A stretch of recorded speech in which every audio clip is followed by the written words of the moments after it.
Buster Douglas shocked the world going up against a man named Mike Tyson.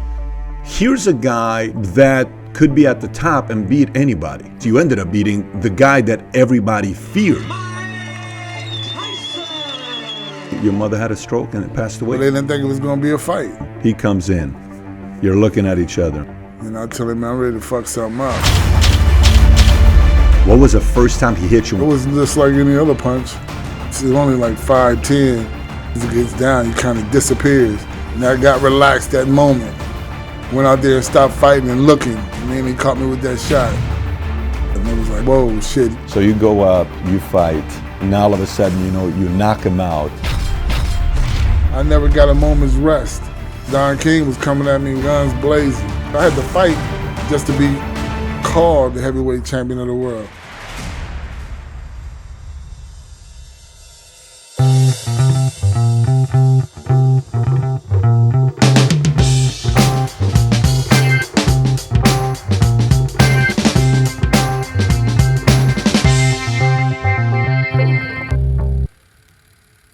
So on February 11th, 1990, a man named James Buster Douglas shocked the world going up against a man named Mike Tyson, who was 37-0, 33 knockouts. No one gave him any chance. Matter of fact, the fight was in Japan. Commentators didn't even show because they didn't think it was going to be a fight. And he shocked them and he won the fight and became a heavyweight champion of the world. Everybody around the world sat there saying there's no way in the world this happened. And today's guest happens to be the champ. So James, appreciate you for being a guest here with us. Thank you, my pleasure. Thanks for coming out, man. Appreciate it. You got an incredible story. I mean, it's not every day somebody wakes up and you go against the odds that way. They call it the greatest underdog fight of all time, the biggest upset of all time. Unbelievable. There's a lot of upsets. You got the Miracle on Ice. You got when Ali went against Foreman, they said there's no way in the world he can go against that punch. But yours was a different story. You were kind of quiet, yet vocal when you wanted to, and all these other events that took place, which we'll talk about here today, that led up to the fight. But before we get into the story, what are you up to nowadays? What do you do nowadays? Well, right now, I hear stories. I'm back at ground zero where I started at in the boxing. Amateur program in Columbus, Ohio, which the city runs, and I'm part of that now. And having a great time working with the kids. It's like doing it all over again. But now I'm my father, who was the coach when I was a kid. Mm-hmm. Now I'm the coach and working with these young youth who are coming up in Columbus. Let me ask you, do you love the game? Some people kind of, because I know your father was also a boxer and you kind of are a boxer, but do you love the game of boxing? I love the game. I have a strong feeling for it, I really enjoy the competitiveness of it, the one-on-one, so. So are you more a one-on-one sport guy, or you also like the group Well, sport? I like the group sports as well, but what driven me back to boxing was the competitiveness because, I was playing ball in college and, sometimes something like 2 or 3 of the guys wouldn't show up because of something they were going through, and you would need them and, they wouldn't be there for you. So that kind of drove me back to boxing. And that's why I came back to it as a pro, in 70 or 81. So before we go into the whole leading up to you and Tyson, growing up, who was Buster Douglas growing up? If I was in school with James, who was James? I was one of the basketball players, athletes, in the high school, and throughout my adolescence as well. Normal kid, Were you quiet? Because there's parts of you that you talk smack, but it's like no one can get a read on you. Was this guy a smack talker, or no, if somebody ticked you off, you came out and said something? Right, I was sort of like in the middle. You were in the middle. Yeah. So you didn't have enemies. You were kind of good with everybody. Was that kind of you? Yeah, kosher. With everybody. Got it. Okay. And how did you actually start picking up boxing? Obviously. Well, I started at. When I was 10-year-old, my father was a professional fighter. Mm-hmm. He was the first national Golden Glove champion in Columbus, Ohio. First ever? First ever. That was like in 60, 66. He won the national Golden Gloves in Chicago. That's when it was a big tournament in Chicago. And they took a team from Columbus, Windsor Terrace Recreation Center, took a team to Chicago, and he was one of the winners who came back as a national champion. And then he turned pro and had a successful pro career. Fought some of the top fighters in the world. Then he got overlooked a lot of times because they didn't want to take a chance on him. You know, they were like maneuvering their fighters to the title fight, and they wouldn't take my father on because he was too big of a risk. So that's just the way they do it in the game, you know. They just picked fighters that they felt really strongly that they could beat, and then moved around my father a lot. Was he like a real life Rocky type of guy? You kind of didn't want to fight him because he took heads off. I mean, when you see some of the highlights, it just makes no sense. And he was in great shape. He was always in great shape and got you late. He got a lot of late round knockouts, you know, the 8th, 9th, 10th round. Stamina. Yeah, he was sustained power. And he was 160 pounds, 6 foot, you know, middleweight. He fought middleweight and light heavyweight, 75. 166 foot. Was he a disciplinarian growing up? Or Definitely. Was he was very disciplined. But was he tough on you guys? Because I know you and your brother. Was he tough on you, or did he kind of let you? Not so much tough on us because he's seen your ability, your talent, but he didn't really push you. You know, he let it come to you. You know, he always felt that I had the ability to be a good pro fighter, amateur fighter, but you know, he let me do it at my will. And he really never pushed me, you know. Would he push you guys? Like, was there ever a moment in your? I know the story about getting bullied, but was there ever a moment where you kind of like, you know, Dad, I'm getting bullied in school, and he told you to go back and fight? Do you have a story of a bullying? No, yeah, it was a story like that, but it wasn't his involvement. It was my mother. She was the one that made me go out and fight the bully. You know, she slammed me on the ground and told me that if you didn't fight him, I was going to have to fight her. She literally did that? Oh, yeah. I came in the house sniffling, crying. And, you know, she seen this because the school was right down the street. We were on the same street as the school. And I crossed the main intersection and was walking down the street. And there was a group of kids behind me. And I was crying. And, you know, when I came in and she seen it, the witness it from the doorway. When I walked in, she grabbed me and slumped me on the floor and, you know, told me if I didn't go out there and fight that boy, that I was going to have to fight her. So it was like... Did you leave the house, or was it the next day that you fought this kid? The next day. It happened over again, and I just stood up, dropped my books, and said, that's it, let's go. And you went at it with him? And I went at it with him, and that was history. So was that the beginning? That was the beginning. Crazy. Yeah, because all of a sudden now, moms was bringing their kids over like, what your son did to my kid. You know, then she had to tell me I just couldn't smack them just because they said something to me. Had to slow me down, you know.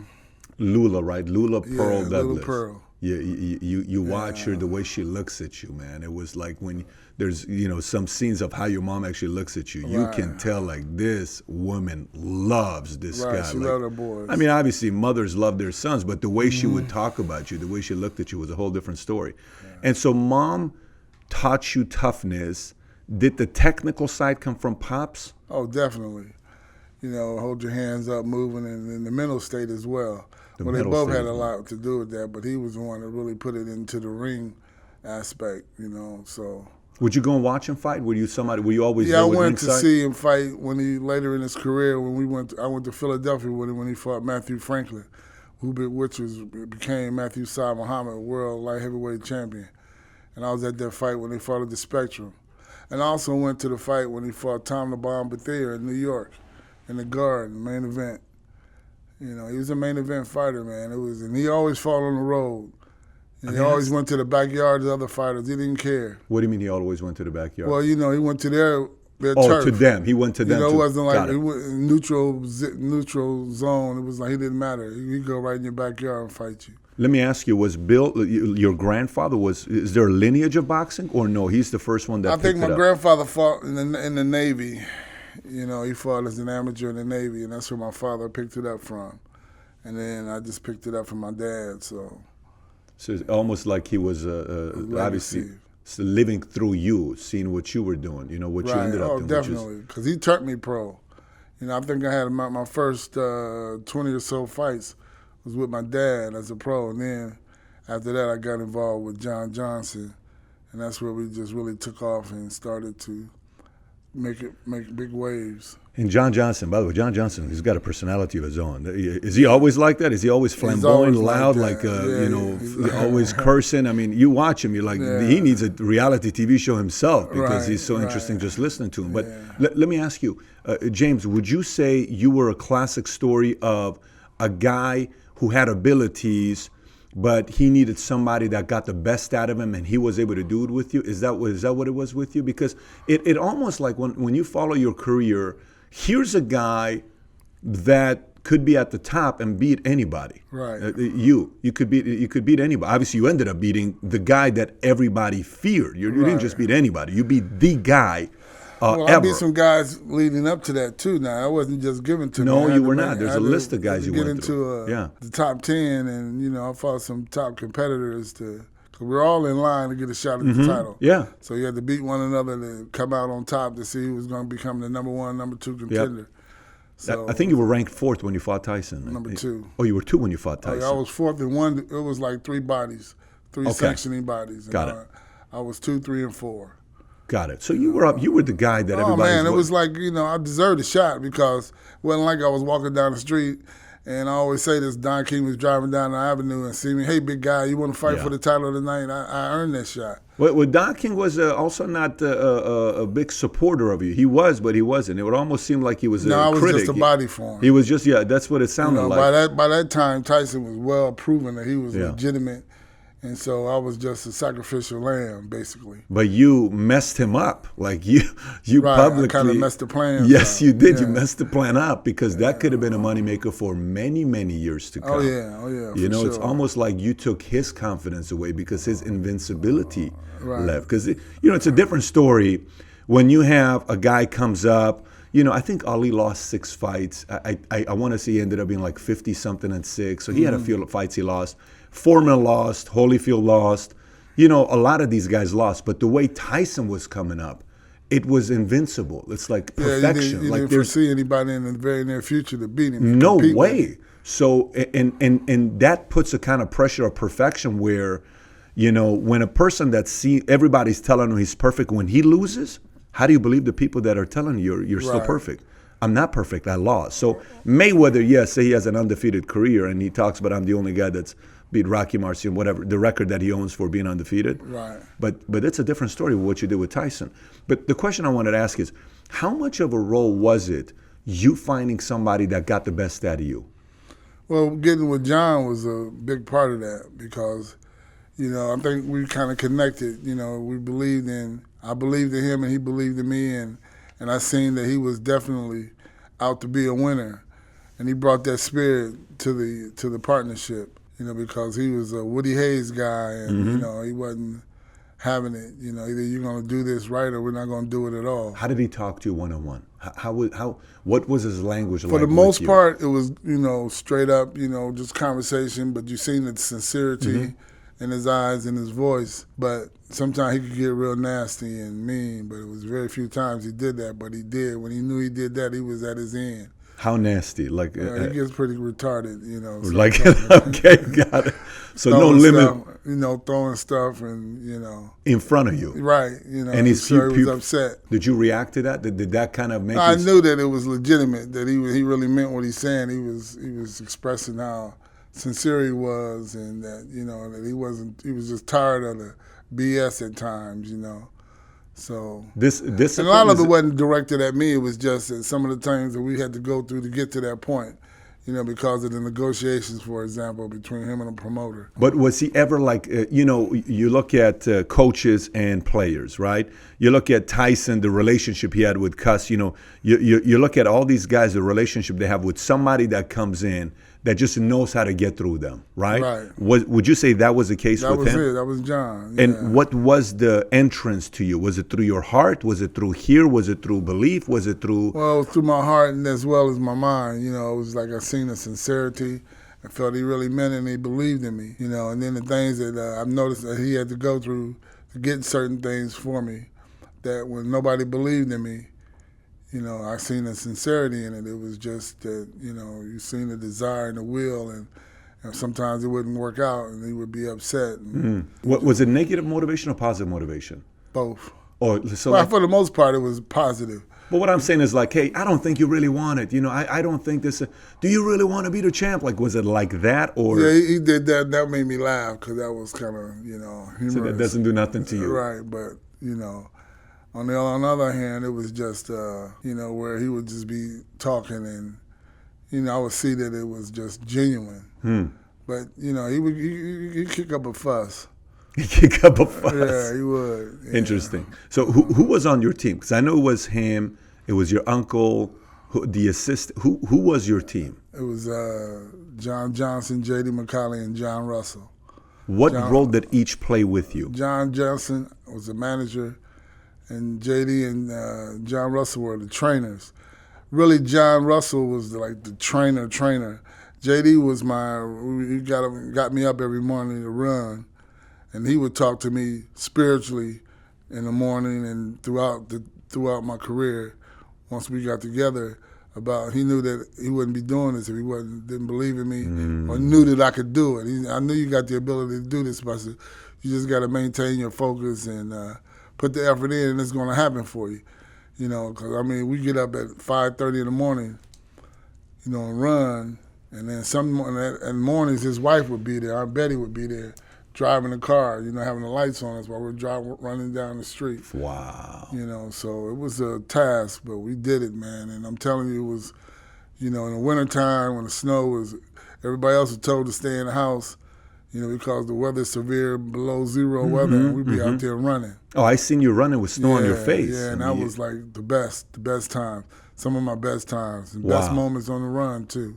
So one was how-to, your trainer. One was business, one was spiritual. Is that a good way of putting it? That was it. That was it. Yeah, we all worked together. Did they all each individually know how to work together? Yeah, they respected each other's areas, grounds. They would let one talk at the time when everybody all mumbled together, jumbled together. It was just, they were at mutual respect for one another. It was the idea hey guys, let's work together to be able to move this guy. Right, and that was just something that really just gradually happened. We all came together for one main effort, and it was me. And that made me feel even better because I bet. I knew the main goal was, everybody was there for me. It wasn't each other, but it was all. Let me ask you something that JD did, and just out of curiosity for myself, I watched some of these guys because at that time when you were doing fights, how much were you getting paid per fight that you had? Pre Holyfield, pre Tyson. Well, it was like a few $100, $1,500, $2,500. So how much is JD making? How much are these guys making? Well, JD wasn't even taking any money. He said, "I'm just gonna get it at the end." That's unbelievable. Yeah. He's just gonna take it at the end when you get when you become a champ. Yeah, when we become a champ, or is that a verbal agreement or was it on paper? Yeah, it was all verbal. It was all verbal. These guys really believed in you. They're 100% James Buster Douglas. Trusted me. Did you ever, because when you have a father with that kind of a presence, that kind of a toughness himself, did he ever push you around? Did you guys ever have an altercation? Was there ever a moment where, you pushed it a little too far and he got in your face and you guys went at it? Was there ever a relationship like that? Never like that. For one, it's just that, I wouldn't do that to my dad, because one, it was Bill Douglas. Then two, it was my father. It was just, he was just that type of guy. Did your mom play a big role in? My mom played a wonderful role in it because she was the one that made everybody else shut up and listen. She was the main. When it got too ridiculous, if it ever did, I would talk to her and she would just, between me and my dad, where it would be I can't get through to him, he's not listening, I would be Mom, and then she would come in. Wow. We would sit at the kitchen table, me, her, and my father. Even when I decided to leave my dad and go with John, I had to bring her in to talk. She was he was at one end, I was at the other end of the table, she was in the middle. She didn't say anything, but she was there, her presence. So that made me comfortable where I knew he wasn't going to go off and, in a way that I thought maybe it could happen.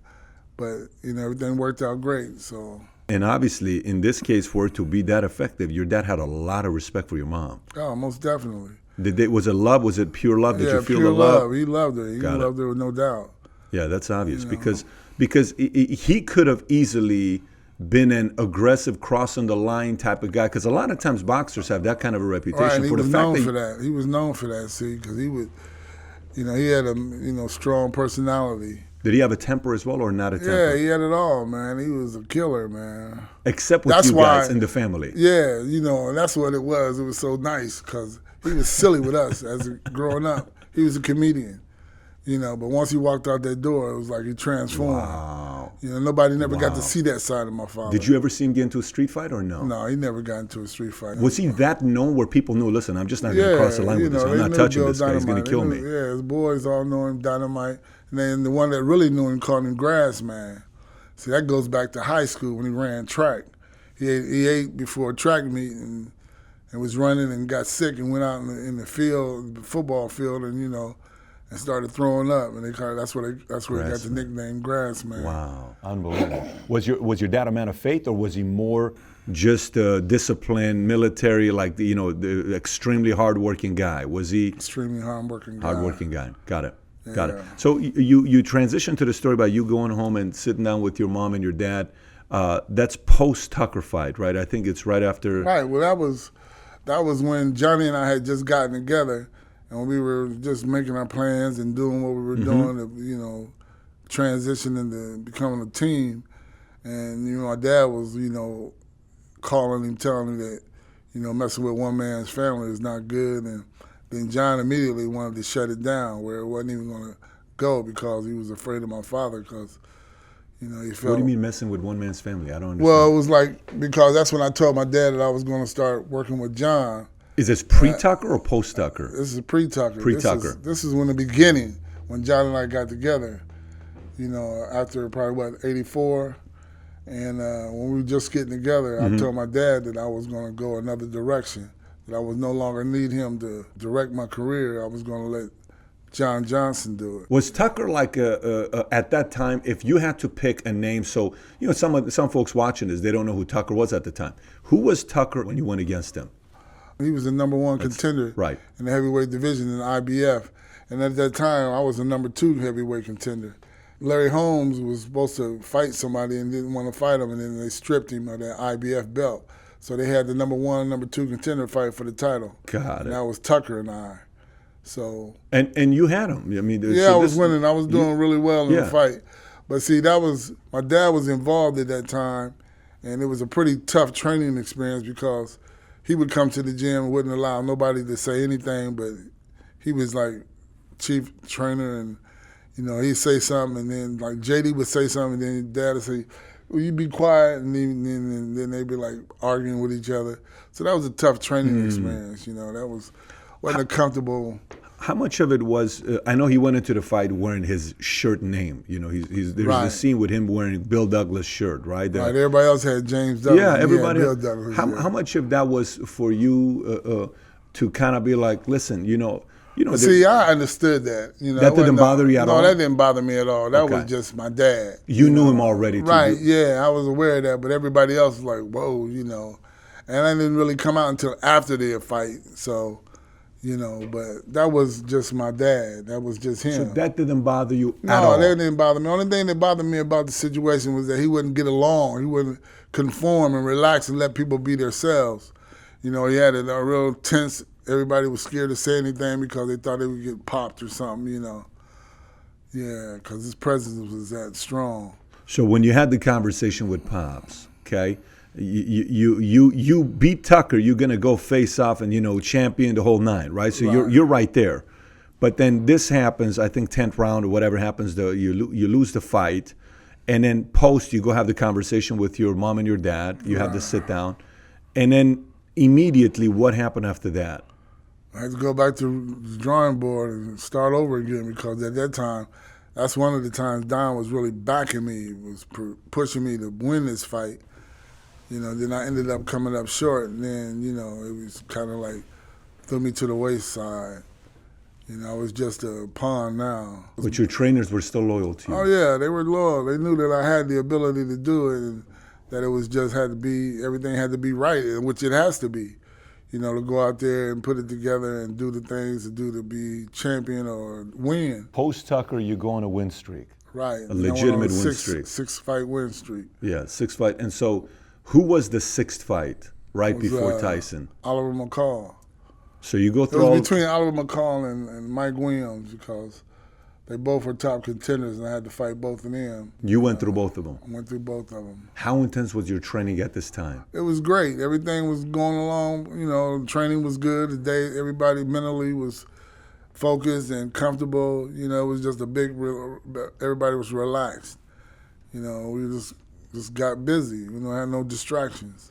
Are you making money at this time? Yeah. So you are making money at this time? Oh, yeah. So the bouts are, how much are the fights you're fighting? Oh, purses, Purses, like what are the purses? 100,000, okay. Yeah, so it was good. So there's some money being made with the purses. Right. Okay, got it. So now you get to a point, you won the 6th straight, McCall or whoever it is that you went. Mm-hmm. Then how does this lead to the fight with Tyson? Who reaches out? Does Don call you? What happens there? We were supposed to go to, leading up to the February fight, we were going to go to October, Canada.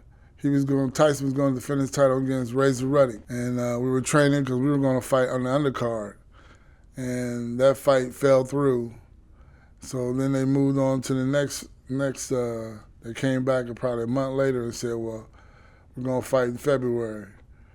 And then turns out that they were putting me in with Tyson in February. We were going to go to Tokyo because the fight with him and Ruddock was going to be in Canada.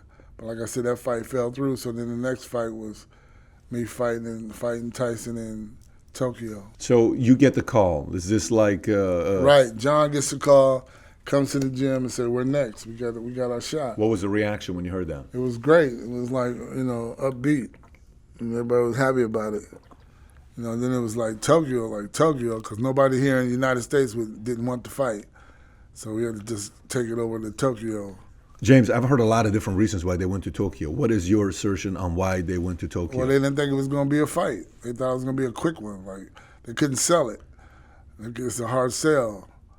I was winning, but I wasn't. By that time, Tyson had such a, fanfare, and he was just taking guys out, that legitimate, Spinks, Holmes, legitimate fighters, and I wasn't in that ranking as far as the public eye. Mm-hmm. I was always right there in the middle of it, but like I said, if you wasn't decapitating anybody, you didn't have a chance against this man.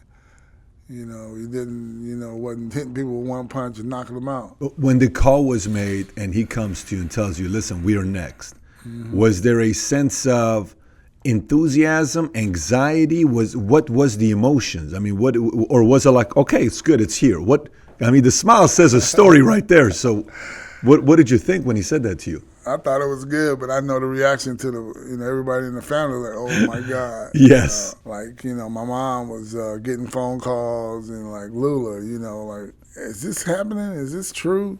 Because, he was a menace. I mean, he's done some things that were just incredible.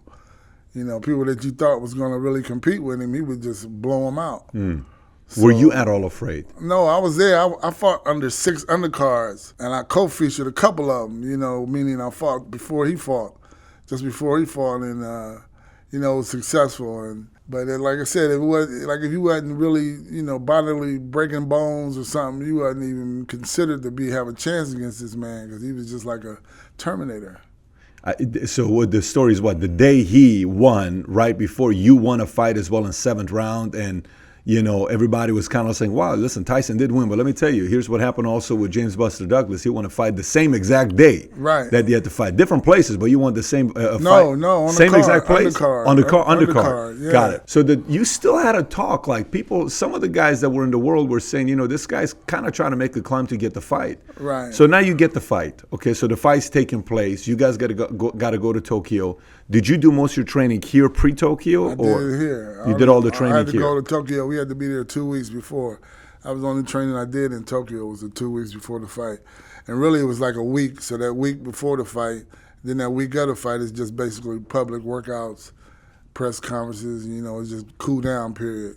Just resting up, getting ready for the fight itself. Is that typical, by the way? That's typical. That's typical. Yeah. So right a week before the fight, you're not really going at the high level of intensity. You're just cooling down and relaxing and building back your energy. Your energy's building back up. Got it. Are you watching any of the media of what's being said? Are you, your family, anybody watching? I didn't have watching? to. It was everybody telling me, And then when I did watch it, it wasn't good. So why would I even watch it? So when you said you did and it wasn't good, like it discouraged you? Were you getting upset? Were you getting annoyed? It was pissing me off. It was pissing you off. Right. And I said, the one thing they're going to realize about this fight is that, folks, we're in the 4th round. We're in the 5th round. Because they all thought it was going to be 1 or 2 rounds, because, that's just how it was. with Mike. Now, when I remember your fight, like when I remember the story of what happened with Buster Douglas, I kept hearing about where the motivation came from. Like, where did this guy, like, you were taking punch, like you were incredible in that fight. Like, you were determined to win this fight. And then there's a story of what happened on January 18th, 1990, which is 23 days right before the fight, right? When the story happened. Walk us through what happened there and how you reacted to it. A week prior to my mother passing, she came over to the house. And, I was there by myself. And she came in, we sat down, and she said she just wanted to talk about the fight. Because she went out and bought that book that Mike had out just before our fight. And, it's a pretty intense book, how he is and his mentality. And so she was talking to me about, how I was, she wanted to see how I was thinking and, how things were going with me, because I was going through a lot at the time, too. And then after we talked, she was like, oh, my gosh, you're so mean, But she was satisfied. She was convinced that I was going to give it, that I was focused and really ready to fight this fight, that I wasn't just another one of the sacrificial lambs that everybody thought. So she was convinced. She told her girlfriend, she said, I'm not worried about Buster. He's going to beat Mike. And all of them came up to me and told me that after the fight. Her friends, 2 or 3 of her friends came and told me, your mother said you was going to beat him, Buster. And they were like shocked that she said that, because they had seen or heard of this guy, because at that time he was at the top of his game, so like I said, she always believed in me. Your brother tells a story of your mom going to your dad and talking to him and saying, hey, is this guy as bad as people make him out to be? Yeah, she said, is he bad as you? Is he bad as you? Yeah. He said, yes he is, honey. Yes, he is, dear. What is it going to be with Buster? And what did he say? He said, yeah, he could do it.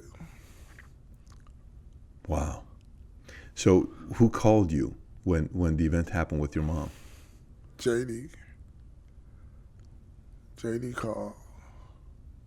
Because he was at the house, at my mother's and father's house.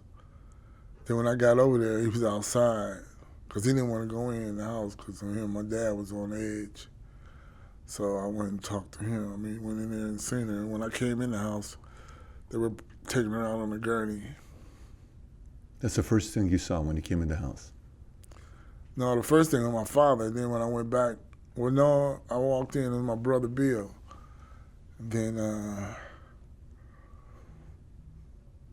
they pulled her out. I went in the bedroom. She was on the bed. They had her covered up. And I pulled on the cover, like to look at her, but I couldn't really pull it. Do it, so. What was your immediate reaction?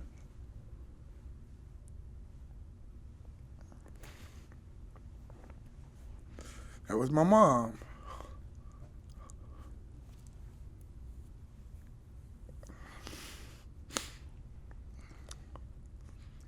That was my mom. Anger. Anger was the first reaction?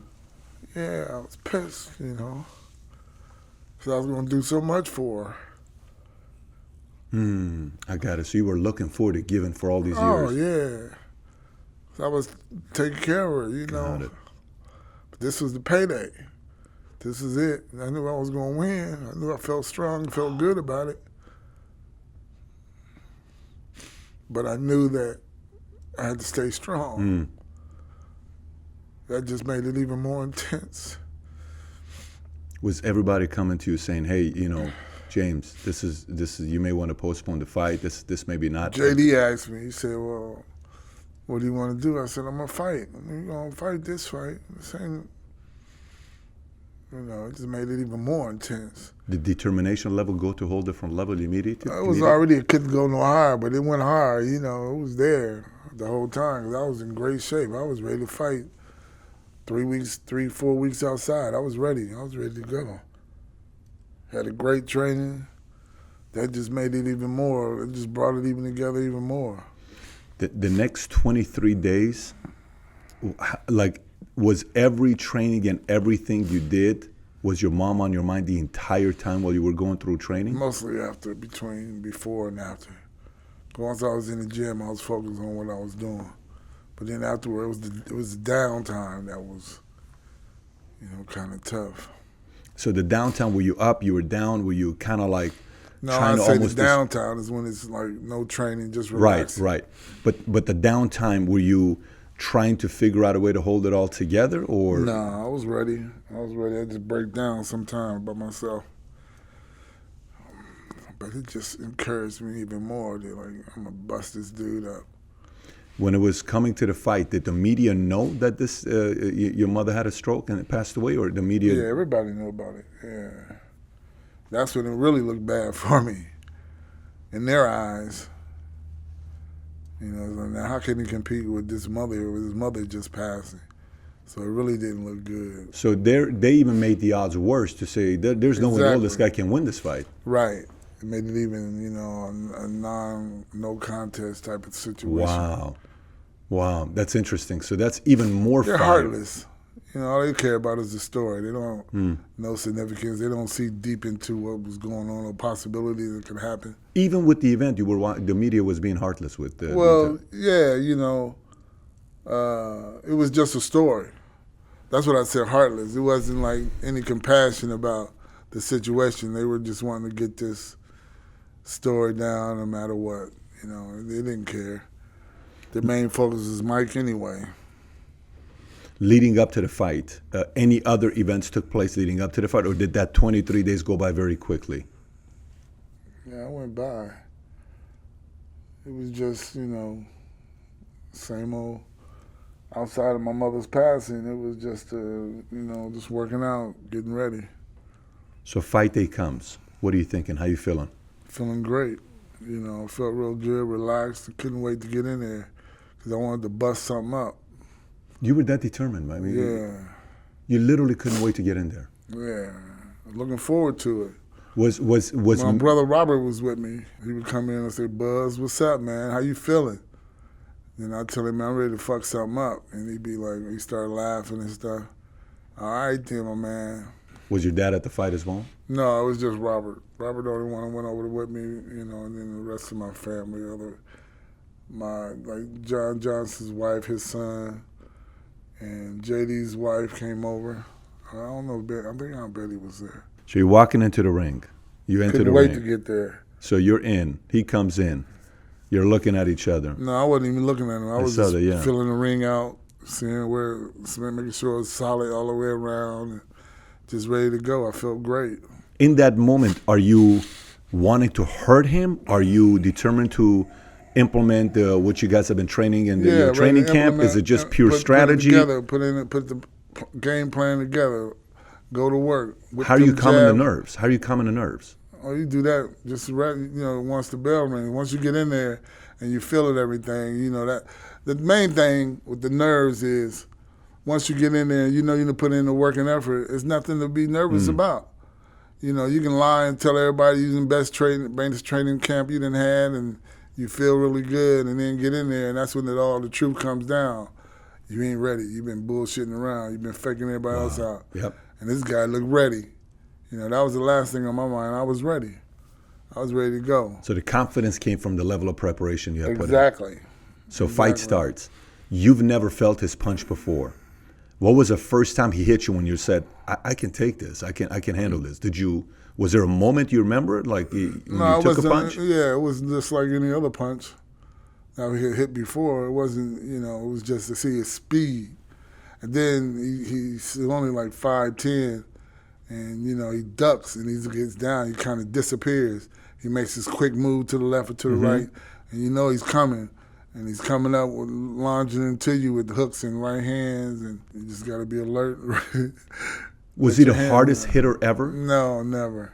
He wasn't the hardest hitter. He wasn't the hardest hitter ever? No. Seriously? No, I'm serious. Who was the hardest hitter ever for you? I had a sparring partner that was like 175 pounds that was, built like Tyson and, could hit really hard. He was a great friend of mine, Darnell Hayes. We came up together. He hit really hard too, but he just didn't have the focus and stuff. Yeah, I've been hit harder, but it's just his intensity, Tyson's intensity and determination is what really got him to where he was, because he was just an intense guy. Did the speed shock you? Or was your training partner fast where you almost were getting the feel? I had three great sparring partners, and they were pretty good fighters as well. Because you get guys that are up and coming. I went through a few at first, but then when I got these three guys, they really worked out, and we kept them. They worked out, so they came to work every day, put it on me, and got me in great shape.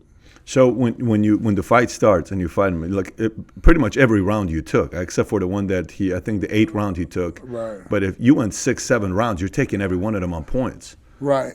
You're landing 53% of your punches. So it seemed, but when it was all over and done with, the scorecards had a tie or had me lose. You got to be kidding me. Yeah, it was incredible. So if you don't knock him out, you may have a draw or you may lose. I wasn't going to have no draw. I was going to lose. You don't knock him out, you lose. Right. Didn't look that way. I know, but it would have been the biggest farce in all history of sports. Well, it's common in boxing. It wouldn't be the first time that would have happened. And it was really common a lot when my father fought, because it wasn't TV. See, it was just radio, and you couldn't really see what happened. They just hear about it. So was there a turning point in the fight where you said, I'm winning this thing? Yeah. When was that? 8th round. After you got up? No, the 8th round is when I went out there like, shit, this is over. I done beat his ass. And I got relaxed that moment. Went out there and stopped fighting and looking. And then he caught me with that shot. And it was like, whoa, shit, he's still alive. Were you almost shocked when he got you with the hook or the uppercut? Yeah. I was like, damn, and that's when I was on my back looking up like, oh, fuck. That moment, that brief moment, I wanted to have a moment to reflect. In the middle of a killer fight, I wanted to have a moment to reflect and got caught. So you're done. So the intensity was there. He was ready. He was looking for the opportunity. Yeah, he seen it and he took it.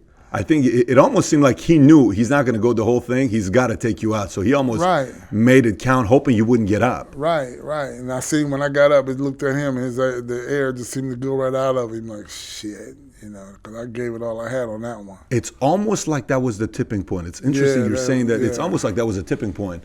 When you watched the fight, who did you say in your corner saying, I got this, don't worry about it, I got this? Did you tell somebody in your corner that it's over with, I'm winning this fight? Because I think John or somebody said that. He came in the corner, John Johnson I pat him in the back and says, well, then go get him. You know what you're doing. Yeah, John Johnson said he's scared to death. He said he's scared to death. Yeah, John said Tyson was scared to death. Oh, that was prior to the knockdown when he said that. Let me ask you this technical question. You know the whole thing where Don King afterwards said it's 13 seconds, it's 12, they put the whole video and they start doing the counting thing. Right. You know the spectacle that they did? Uh-huh. If he counted slow, the ref, because they said the ref counted really slow with you and really fast with him. Mm-hmm. If he counted slow, you seem conscious, so you could have gotten up whatever time. You were just waiting until 8, 9? Yeah, I got up. Okay. I started to get up at 4, but then I just, remember my dad saying, you just got to stay focused and take the time, do a quick body check. Because I was getting ready to get up, then I just laid back, relaxed. Which is what you're supposed to do. Use the entire count to kind of rest. I knew I had 8 to get up, so at 8 I got up strong, I did a quick body check, like I'm still here, I'm focused, I know where I'm at, and, got on up. So you go up, you fight, you throw the punches, and now all of a sudden, you knock him out. Immediate reaction, are you saying it's over, he's not getting up? No, I thought he was going to get up. Only time I figured it was over is when I seen him crawl to get his mouthpiece. That's when I knew he was incoherent. Because we all know that you got to get up to get that count stop. And when I seen him reaching for that mouthpiece, I knew that he was hurt. I was like, oh, this is over. First reaction, it's over. He's hugging him. He's hugging the Tyson. The referee. Dream come true. I did it. All the years of dreaming and finally succeeding was awesome experience. I'm telling you, it was a great moment in my life until, like hearing my name called as the undisputed heavyweight champion of the world, hoopla, all the team coming in there congratulating me. And once we got out the ring and then got back to the dressing room, then the nightmare began, because then they started saying, they came in and said that they're protesting the fight. Were you surprised that Don King would do something like that? I was very surprised. Oh, you were surprised that Yeah. Don King would do something like that? Yeah. He had a reputation of being, you know, calculus and Yeah. but I knew that he was. But I didn't think that was gonna. I had no idea it was gonna be like that, because it was a legitimate win. Did that take any of the thunder out, or no? You still felt the victory, and Oh, definitely. because I know you went on Johnny Carson, you were on all these different shows, and it was definitely. I knew he couldn't take it because it was on world class TV. Now, it was back in the day where it was like radio. He might have gotten that off, but by it being on national TV where the world seen it, it was like, there's no way in hell they're gonna go for this. Everybody seen it, you know, and everybody was celebrating as well. Buster, how much of this do you think had to do with your mother's passing 23 days prior to that? Or do you think whether that happens or not, you're winning the fight? Or do you think that just I had it going on before that. You know, I was very positive, and like I said, the training was going really well. But, you know, it was just, you know, something just added to it. But I was ready to go prior to that, her passing. So regardless, you think you would have won the fight, or you think I that do. kind of gave you the tolerance to endure a little bit more pain? I can't say that, if anything, something like that would have been, if it was going any other way, like if the training was rough, preparation was doubtful, and something like that would have happened, it'd have been over. Literally. It'd have been just like really a reason not to continue. But I was going great and strong, and that just shows you that everything was going, it was lined up. That was the plan. It just made it even go through even more, because, you know, if I wasn't having a great training session and things weren't going well, with her passing, it would have really dissolved it. You know, it made it being like, well, this shit ain't real. I know it ain't gonna happen. Got it. But by me having a great training session, we had been in the gym for 8 weeks, you know, leading up to that fight. You know, and then she passed 2 weeks prior to the fight. So, First question I was asked right after the fight, you gave love obviously to your mom, and immediately you broke down in that moment. How many times have you watched that moment with the fight? Like, have you yourself ever sat down by yourself and watched the fight from beginning to the end and seen how you reacted? Several times. Yeah. By yourself, no friends, Right, no brother, nobody just else me around. just By watching. yourself. Yeah. How do you react when you watch that fight now? Like, when you watch it, what is your reaction? It just takes me back to every moment comes up, every movement, it all just naturally just comes up to where it just I feel the intensity of what I was thinking at that time and determination. It's a great feeling. James, you fly back. Your dad's not at the fight. The first moment you make eye contact with your dad, what's his reaction? Oh, he just said, "You did it, baby. So proud of you." And it was like he handed the ball off to me after he retired, and I took it all away.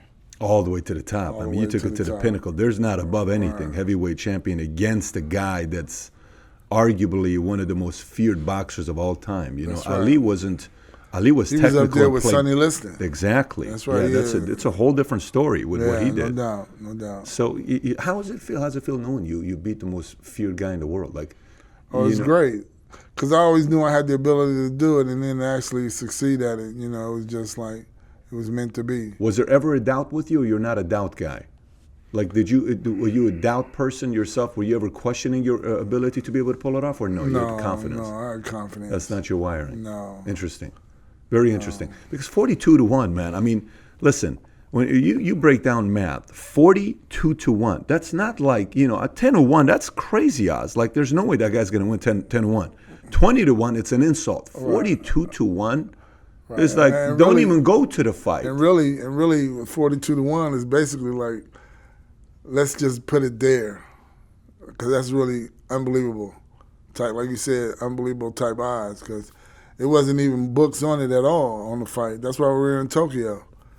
You know, it was just a quick one, you know, quick wash, you know, give him a little tune-up before he goes to the big fight or something. They said a one-person bet $160,000 on Mike Tyson to win $4,000. Somebody bet $160,000, and if Tyson would have won, the winning is only going to be $4,000. That's exactly. 42. That's insane to me. Yeah. That's insane to me. That means if somebody bet $4,000 on you, they win 160. Right. If somebody bets 160 on Tyson, they win 4,000. Right. So Incredible, right? no, and Vegas was saying they only had a few people that were betting on you. Like literally nobody was betting on you. You know, one guy brags about the fact that he did. There's a group of guys that like to brag that I'm one of the guys that bet on him. You know, James. Yeah, it's incredible, right? 42-1. So then right after that, you come home, 25,000 people show up, Ohio, craziness. They cannot believe, oh my gosh, this guy pulled it off. You know, how are you taken by your community now? Like, you know, what was that reaction when even the local places you would go to, the restaurant you would go eat, the gym you would go to, the coffee shop, or places you typically go to, the routine barbershop, how were they treating you? Awesome, you know, it was great. It was like, wow, you did it, man. You know, like, and then they would all say, I knew after such and such a round, you know, that I seen the determination, you know. But Do you pay for coffee when you go places? Do they take your money today? Like, yeah, they take my money. They take your money today. I was in Panama, and I went to Roberto Duran's restaurant because, you know, when he won himself, he was God in Panama. And the story is like these guys welcomed this guy. He became, you know, Roberto's mythical a great figure. guy. Yeah. I got to do. I fought with Roberto. Hector Camacho when it was comeback. I got to hang out with him, and Roberto is like a great guy, man. That's what a lot of people one say. of my best. He is, and one of the best fighters I ever met. You know, he's a good guy. Even Tyson says a lot of the things he picked up from Duran. Like he says, I learned a lot intensity, from yeah. I can imagine that. Yeah, he's Roberto's a monster, man. Psychological monster. Like like 4-time champion in 4 different weight classes. That's insane. Insane. And it's like he started at 135 pounds, went up to like 75. And each time he was winning titles. Incredible fighter, man. Incredible. Yeah, when you talk to pros and they say, hey, give me the top 10 of all time, almost everybody has them on the list. Oh, no doubt. Who are your top 5? Top 5 greatest boxers of all time? Oh, Ali, you know, my dad. You put your dad Carlos on the list. Monzon, Victor Galindez, Tommy Hearns. Interesting list. Yeah, I mean, it goes back. I mean, if you ask me again tomorrow, I'll tell you another 75 guys. Because it goes back. Because like Jose Napoles, you know, welterweight champion, great welterweight champion back in the 70s, 60s, and 70s. Sugar Ray Robinson. You put Liston on that list? You put Foreman on that list? You put Frazier on that list or no? No, I put Frazier on there, but I wouldn't put Liston or Foreman. You put Tyson top 10? Yeah, Tyson could be on the top 10. Top 5? Yeah. Is he top 5 or top 10? Top 6. Top 6. Got it. Interesting on that. And you're a fan today? Are you following when there's fights? Like, did you watch a Ruiz fight? Like tonight, with Pacquiao and welterweight champ. That's going to be a good one. But I'm going with Pacquiao. I think he's going to take that kid in a deep water late fight and drown him. Yeah, Pacquiao is an interesting beast. Are you also from the narrative that Mayweather avoided the fight with Pacquiao at his peak, or you don't come from that school of thought? No, Mayweather's an incredible kid, man. He's 3 generations of world champions, you know. Well, his uncle was a world champion. His father was a great fighter, but he had in and out of trouble, but you know, his lineages, he's a long time, you know, historian, and he's definitely, he did it right, man. And by the way, the guy is, you know, he's a strategist. I mean, he's a street kid that you would be like, he's a punk. The guy is extremely smart I know him and 50 Cent would go back and, hey, learn how to read and do all this other stuff they do. But he knew how to control the narrative very well. Yes, he did. Yeah, you got to give that guy props for that side. He fought my brother Artie in amateurs. We took a team from Columbus up to Grand Rapids, Michigan. When you saw him fight as a amateur, even then, did you say this guy's going to go the distance, or? No, I was pissed because he beat Artie, but you know, wasn't even thinking about it like that then. But he's been a champion all his whole career. Yeah. Mm-hmm. Interesting. So 8 months after your fight with Tyson, you fight Holyfield. Mm-hmm. And Holyfield's fight doesn't end the way you want it to end. You end up losing that fight. Yeah, that fight with Holyfield was just, I wish I could have gave Holyfield my best because I knew that's why I chose him to fight. I could have easily went with Foreman or someone else, but I wanted to fight Holyfield, and then, continue to just destroy these guys that were supposed to be, top fighters, But by the time where I had to go through, I went through a long legal litigation with Don King. Right at the best moment of that fight was hearing my name announced as the new undisputed heavyweight champion. And then after that, it became a nightmare because I was flying all over the country, trying to figure out where the court case was going to be at. I was in front of lawyers the whole time. Why are you a part of it? Because I had to give my the 12-second deal that they testimony.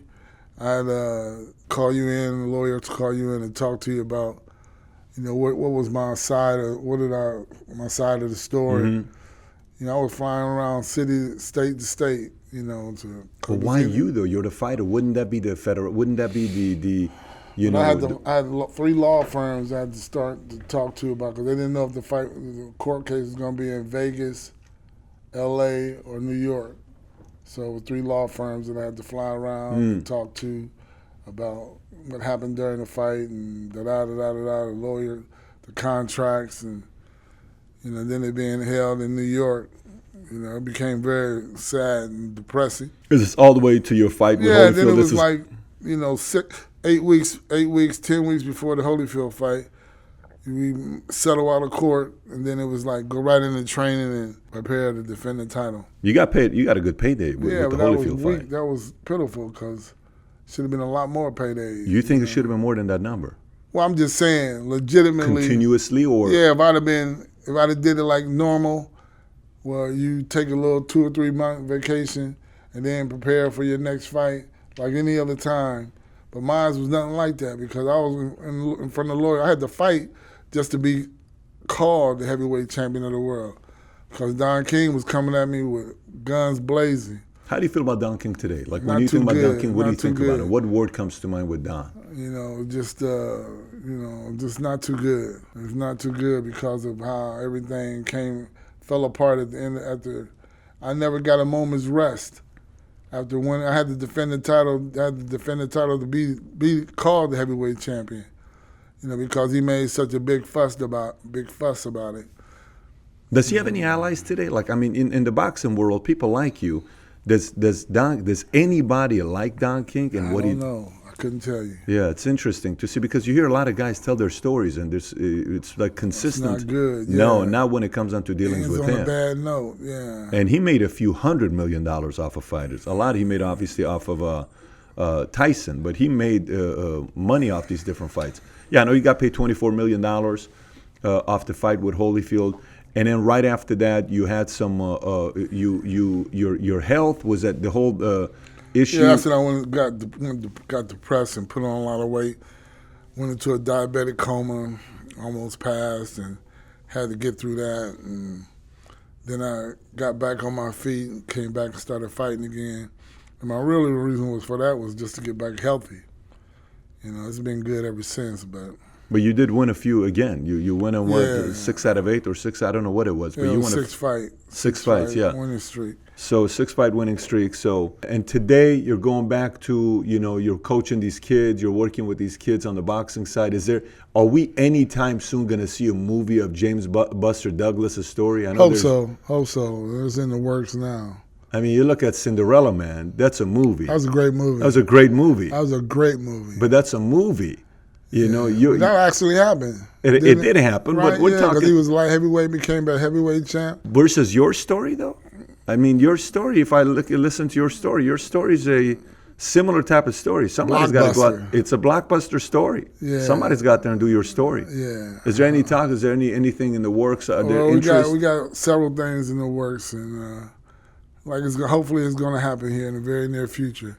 I'm excited about the future. That's exciting, James. Where can people find you? Are you active on? I don't know if you're an active on social media guy. Are you posting stuff on Instagram, Twitter, Facebook, anything? Nah, not really. You're low key. Just low key. We got to get you on Twitter and Instagram.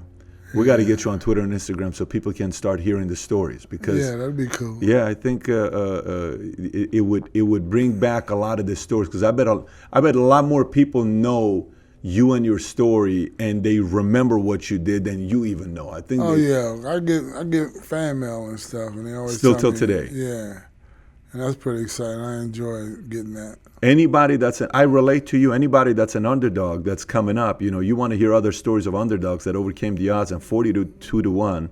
It doesn't get bigger than that. Right. So, brother, I really enjoyed doing that too. That 42 to 1 on ESPN. Yeah, how was that for you? That was great, man. We had a good time. Went back to Tokyo, and that was my first time since the fight. It was awesome, man. They done built it up even more. Where when I fought in '90, it was just a Tokyo Dome out there, and then now when I went back, last couple of years ago, they got an amusement park out there and a condominium site out there. It's like filled in now. Did you see anybody there that was there at the fight that talked to? Like, was there any kind of reminiscing moments or no? No, just walking around, just imagining where things were, reminiscing. That's cool. And stuff.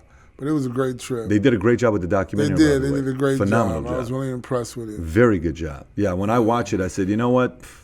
And there's the footage they brought and they caught from the past and stuff, the way they put it together, it kind of brought the whole story together. If you haven't watched the story, the documentary, we're going to put the link below. I highly recommend you go watching the 3430. It's called 42 to 1, right? 42 to 1. 42 to 1. Correct. Well, Champ, appreciate you coming out, man. I really enjoy spending this time with you, man. Thanks for having me, Yes, man. definitely. It's been a pleasure. You. It's been a pleasure. Pleasure's all mine. Thank you.